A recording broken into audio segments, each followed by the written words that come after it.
데이터 구조, 다른 말로 자료 구조죠.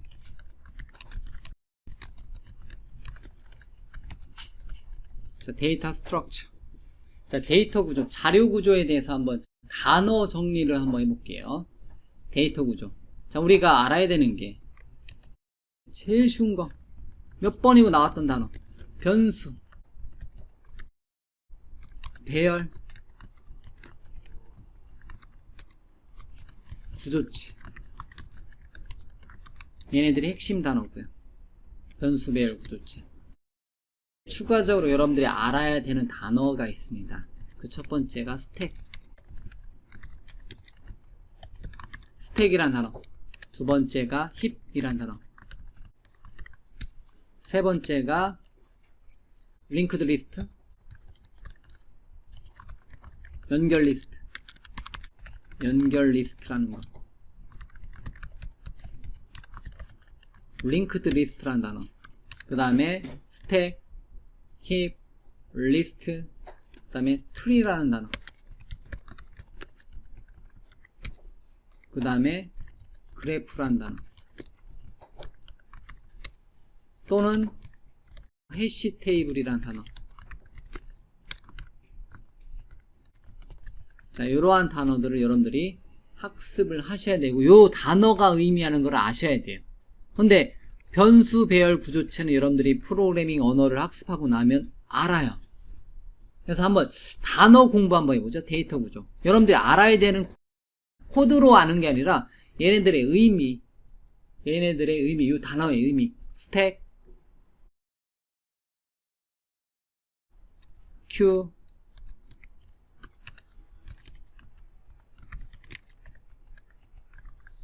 힙, 링크드 리스트, 트리, 그래프, 해시 테이블. 이러한 단어들에 대해서 여러분들 알아야 되는데, 해시 테이블, 힙은 제일 밑으로. 자, 이건 잠깐 뺄게요. 스택, 큐, 리스트, 트리, 그래프, 해시 테이블, 이 단어 순서대로. 해시 테이블도 우리가 같이 공부를 해야 될 텐데, 일단은 이것도 이제 맨 마지막으로 두죠. 이런 단어에 대해서 한번 공부를 해보자면, 그 첫 번째, 변수라는 거. 쉽게 설명하면 어떻게 되어 있어요? 자, 변수 설명할 때, 제가 변수라는 걸 설명할 때는 항상 똑같은 단어 써요. 하나의 이름으로 하나의 데이터 형식을, 자료 구조를, 형식을 하나만 저장 가능한 그릇을 뭐라고 한다? 변수라고 한다. 여러분 컴퓨터 메모리상에 하나의 공간 잡히고 하나의 데이터 타입만 하나만 저장 가능한 공간을 변수. 배열은 하나의 이름으로 하나의 데이터 형식을 여러 개 저장 가능한 그릇을 뭐라고 한다? 배열이라고 한다. 하나의 이름으로 여러 개 공간을 하나의 이름으로 관리하는 거. 대신 인덱스라는 개념 쪽에서 0번째, 첫 번째, 두 번째에서 B의 제로 번째는 여기, B의 첫 번째, B의 두 번째, 이렇게 하나의 이름으로 여러 개 인덱스를 관리하는 개념을, 묶어서 관리하는 개념을 뭐라고 한다? 배열이라고 한다. 자, 구조체는 이제 동일한 이름으로 서로 다른 데이터 형식을 한 개 또는 여러 개 저장 가능한 그릇을 뭐라고 한다? 구조체라고 한다. 구조체 같은 경우는 여러 개의 데이터를 묶어서 관리해주는 역할. 변수 또는 배열. 구조체 배열이냐, 구조체 변수냐, 이렇게 설명을 드릴 수가 있겠죠. 어쨌든 서로 다른 데이터 타입을 여러 개, 서로 다른 데이터 형식을 여러 개, 한 개 또는 여러 개 보관해 놓을 수 있는 그릇이 구조체라는 거죠. 기본적으로 프로그래밍 언어에서 이 세 가지 데이터 구조밖에 없습니다. 내용상으로. 변수, 배열, 구조체. 데이터 형식, 데이터 구조라고 하는 것. 저장 가능한 구조, 저장 가능한 구조. 데이터 구조라고 하죠. 그걸 자료 구조. 자료를 보관해 놓을 수 있는 공간을 자료 구조, 데이터 구조라고 해요. 근데 변수, 배열, 구조체를 우리가 배웠어요. 이제 얘네들 세 개를 가지고 새로운 데이터 구조를 만들어내는 과목 자체라는 게 데이터 구조, 자료 구조라고 해요. 자, 그럼 단어 공부 먼저 한다고 했죠. 그럼 스택은 어떤 역할을 한다? last in, first out. 일단 먼저 써놓고 하죠. last in, first out 형태의 데이터를 저장. 이렇게만 일단 써놓을게요. 말이 어렵네요. last in, first out 형태의 데이터를 저장. 즉, 좀 더 풀었으면,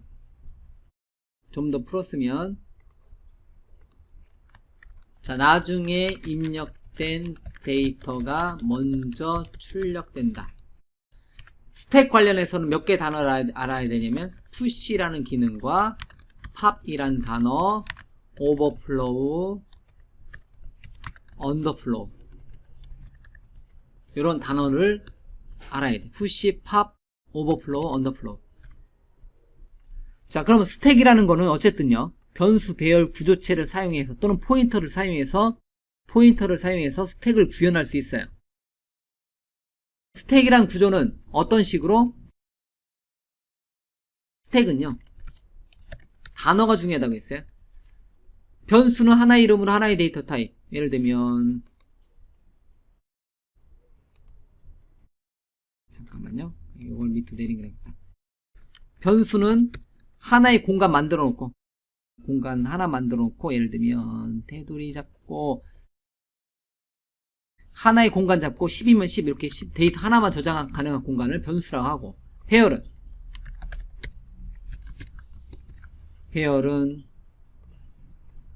하나의 이름으로 여러 개 데이터, 예를 들면 10, 예를 들면 1, 2, 3, 4, 5 이렇게 하나의 이름으로 여러 개 데이터를 보관해 놓을 수 있는 그릇을 뭐라고 한다? 배열이라고 하고, 구조체는 예를 들면 A, B 또는 1,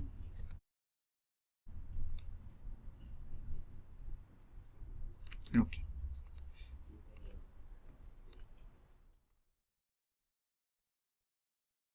구조체의 특징은 하나의 이름의 서로 다른 데이터 타입을 여러 개 또는 한 개를 보관해 놓을 수 있는 그런 서로 다른 데이터 타입을 묶어서 하나의 이름을 묶어서 관리하는 개념이 구조체예요.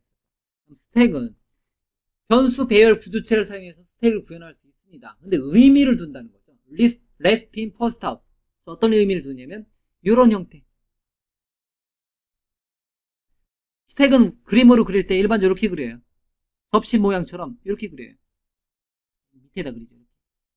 스택 4개짜리. 예를 들면 스택이란 구조는 그냥 설명을 편하게 그냥 설명드릴게요. 스택이란 구조의 데이터가 저장되는 것을, 스택이라는 거는 예를 들면 스태틱 사이즈가 n이다. 실제 저장되는 공간은 n-1번째, 총 3개의 데이터가 저장되는 공간이고요. 어떤 의미를 두냐면 last in, first out이라는 의미를 둔다고 했어요. 즉, 처음에 데이터가 1이란 데이터가 저장되면 여기에 저장돼요. 두 번째 저장되면 3이란 데이터 2, 다음에 3이란 데이터가 저장돼요. 그리고 마지막에는 n-1번째는 데이터가 저장 안 되고요. 저장되는 순간에는 저장되는 그 스택이라는 데이터 공간에다가 데이터를 저장시켜주는 함수를 뭐라고 한다? push라는 단어 쓰고요. 데이터를 저장시켜주는 걸 push한다고 하고요. 데이터를 이제 push된 데이터를 뽑아내는 단어를 pop이라는 단어 써요. push, pop. 이 단어 자체들이 중요하다는 거죠. 데이터를 뽑아낼 때. 대신 1, 2, 3 순서대로 데이터를 입력했지만 접시 쌓는 것처럼 생각하시면 중간에서 데이터 뽑아낼 수 있는 게 아니라 위에서부터 뽑아내셔야 돼요. 즉 3, 2, 1 순서대로. 데이터가 push 1, 2, 3. 만약에 데이터를 push한다. push 1, push 2, push 3 이렇게 데이터를 입력하고, push 4번째 데이터를 입력하려고 하니까 push 4번째인데 꽉 찼기 때문에 n-1 오버플로우 에러가 발생하는 거고요. 팝할 때는 그러면 요 순서대로 push 1 할 때 1, 2, 3 순서대로 이렇게 저장하는 거고요. 네 번째 더 늘려가면 여기는 더 이상 데이터가 들어오지 않는다 해서 여기를 뭐라고 한다? 스택 포인터라고 하고요. 오버플로우라고 하고요. 더 이상 push 네 번째는 실행이 안 돼요. 그러면 데이터 뽑아낼 때는 pop은 3부터, pop은 2부터, 그 다음에 2, 3, 2, 1 순서대로 뽑아져 나온다는 거죠. pop할 때는. pop을 뭐라고 한다? 뽑아져 낼 때는. 그래서 pop 0번째 만약에 데이터를 출력하려고 한다. 더 파악하려고 한다. 그럴 때는 데이터가 더 이상 뽑아낼 데이터가 없기 때문에 이때는 언더플로우라고 하고요. 더 이상 뽑아낼 데가 없을 때는 언더플로우 에러라고 하고요.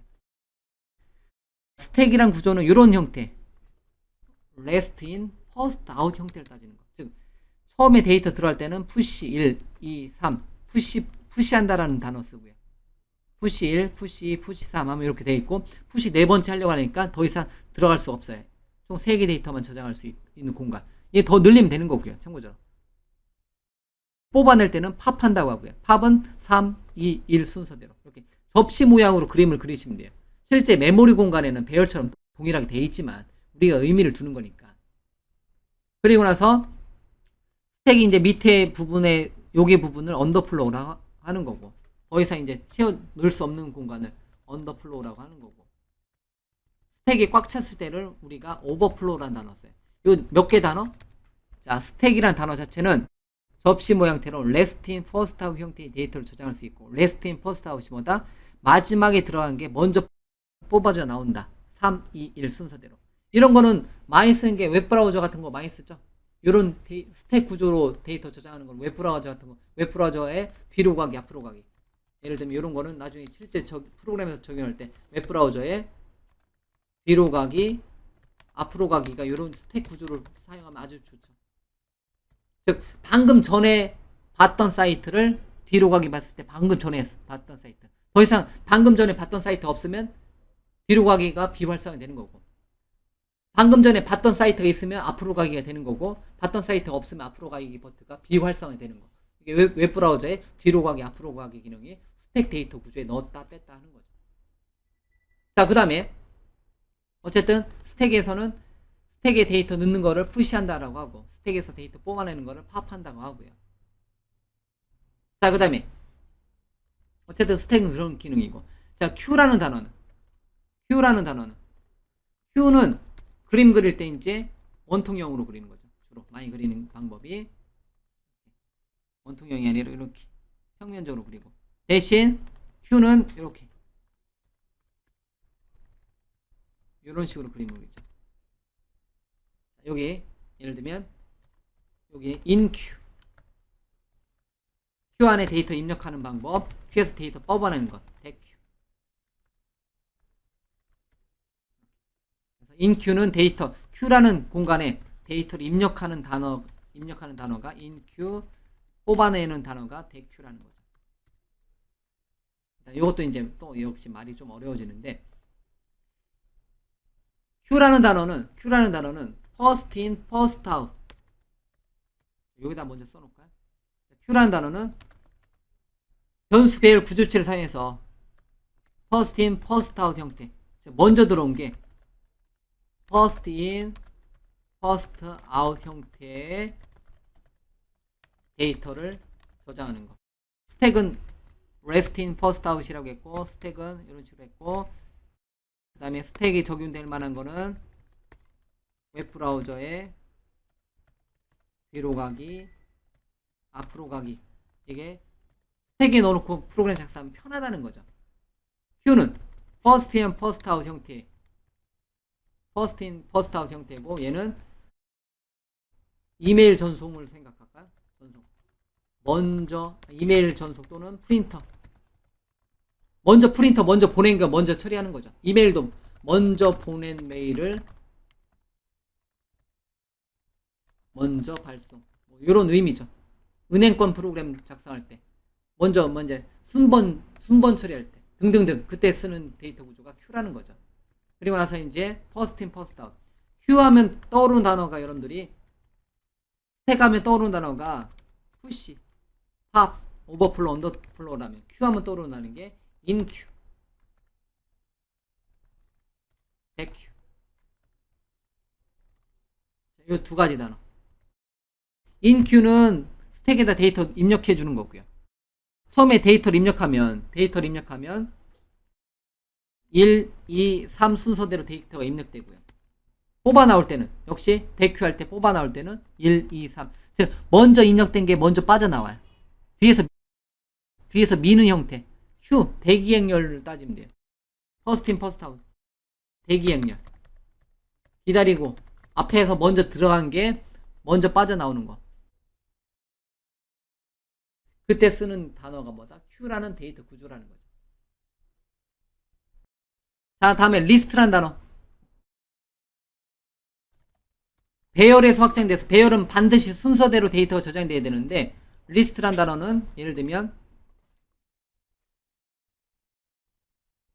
데이터가 여러 개 흩어져 있다. 흩어져 있는 데이터를 어떻게 서로 연결시켜주는 역할. 그냥 그림을 간단하게만 그려놓을게요. 서로 흩어져 있는 데이터를 묶어서 관리해주는 개념. 배열의 단점인, 배열은 반드시 중간에다 배열의 어떤 데이터를 중간에 넣고자 했을 때는 어려운데, 이런 거는 리스트란 구조로. 이거는 이제 전체적인 개요만 설명드리고요. 그 다음에 트리는 말 그대로 나뭇가지 구조. 트리는 계층형 데이터를 저장시켜 놓을 수 있는 계층형 데이터 저장. 트리 같은 게 나뭇가지 모양으로, 예를 들면 하나 만들면 가게도 그리는 것처럼 이렇게 나뭇가지 모양대로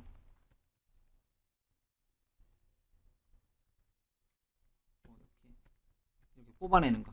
지금 그림 그리기가, 여기서 그림 그리기가 좀 어려워서 그런데, 이렇게 나뭇가지 모양처럼 어떤 의미를 두는 거죠. 부모와의 자식 간의 관계, 부모와의 자식 간의 관계, 자식 간의 관계. 요런 의미를 둬가면서 데이터를 보관해 놓고 싶다. 요런 모양의 데이터를, 가계도와 같은 어떤 데이터를 보관해 놓는 그릇이다. 요런 의미까지 두면서, 단순히 데이터만 저장하는 게 아니라 이런 의미까지 더 가면서 데이터를 저장해 놓는 그릇 공간이 뭐다? 트리라는 거죠. 자, 그 다음에 트리, 그래프, 마지막으로 그래프까지. 그래프란 단어는 네트워크형 데이터 저장. 이거 같은 경우에 이제 네트워크 알고리즘. 예를 들면 서울에서 부산까지 가는 방법이, 서울에서 대전, 대구를 거쳐서 가는 방법이 있느냐, 서울에서 청주, 경주를 거쳐서 갈 수 있는 방법이냐, 이런 식으로 이제 예를 들면 서울에서 서울, 대전, 가장 빠른 방법도 있을 거고, 대구, 부산으로 가는 방법이 있느냐, 아니면 서울에서 청주를 거쳐서 경주를 거쳐서 갈 수 있는 또 다른 방법, 이렇게 요런 의미까지 더 가지고 요런 데이터를 저장시켜 놓을 수 있는 공간이 뭐다? 요런 의미까지 요만큼을 넣어놓고 나중에 그대로 뽑아서 의미까지 저장해 놓고 싶다. 그때 쓰는 개념이 뭐다? 그래프라는 개념이죠. 여기서부터는 좀 복잡해지죠. 이제 네트워크 같은 경우는 꽤 요만큼 데이터를 저장시키려면 엄청나게 복잡해집니다. 엄청나게 복잡해져요. 간략하게 단어만 정리를 해드렸는데, 일단 이런 단어에 대해서 이제 여러분들이 C 언어 코드라든가 C# 코드 같은 프로그래밍 언어를 사용해서 이러한 데이터 구조를 구현을 해낼 줄 아시면 돼요. 대신 암기해서, 아니면 여러분들이 직접 구현하면 더 좋겠지만, 그렇지 않다고 하더라도 이미 만들어져 있는 정형화된 코드, 즉 표준화된 코드를 여러분들 걸로 만드시면 돼요. 그냥 습득하시면 돼요. 아, 이렇게 하면 이런 코드가 만들어지는구나. 푸시 팝 기능 이렇게 구현하는구나. NQ, DQ는 이런 식으로 코드 타입하는구나. 링크드 리스트는 이런 식으로 코드 구현하는구나. 요걸 트리라고 하는구나. 요걸 그래프라고 하는구나. 아, 요렇게 하면 암호화가 되는 거구나. 해시 테이블 등등등 이런 단어에 대해서 이제 여러분들이 프로그래밍 언어 코드로 구현을 하시면 돼요. 그래서 어쨌든 단어만 먼저 정리를 한번 해봤어요. 단어만 먼저 쭉 정리를 해봤어요. 변수, 배열, 구조체, 스택, 큐, 리스트, 트리, 그래프, 해시 테이블 이런 걸 뭐라고 한다? 데이터 구조라고 한다. 어쨌든 데이터를 어떤 의미에 따라서 데이터를 저장해 놓는 공간인데, 단순히 변수, 배열, 구조체는 단순하게 데이터만 저장하지만, 스택, 큐, 리스트, 트리, 그래프, 해시 테이블은 의미를 둬서 데이터를 저장한다. 그런 공간 이름을 뭐라고 한다? 이런 5가지 단어라고 한다. 이렇게만 현재 시점에서는 이해를 해 두시면 돼요. 이제 이런 내용을 프로그래밍 언어로 구현을 한번 해보자는 거죠. 그게 데이터 구조를 공부하는 목적입니다.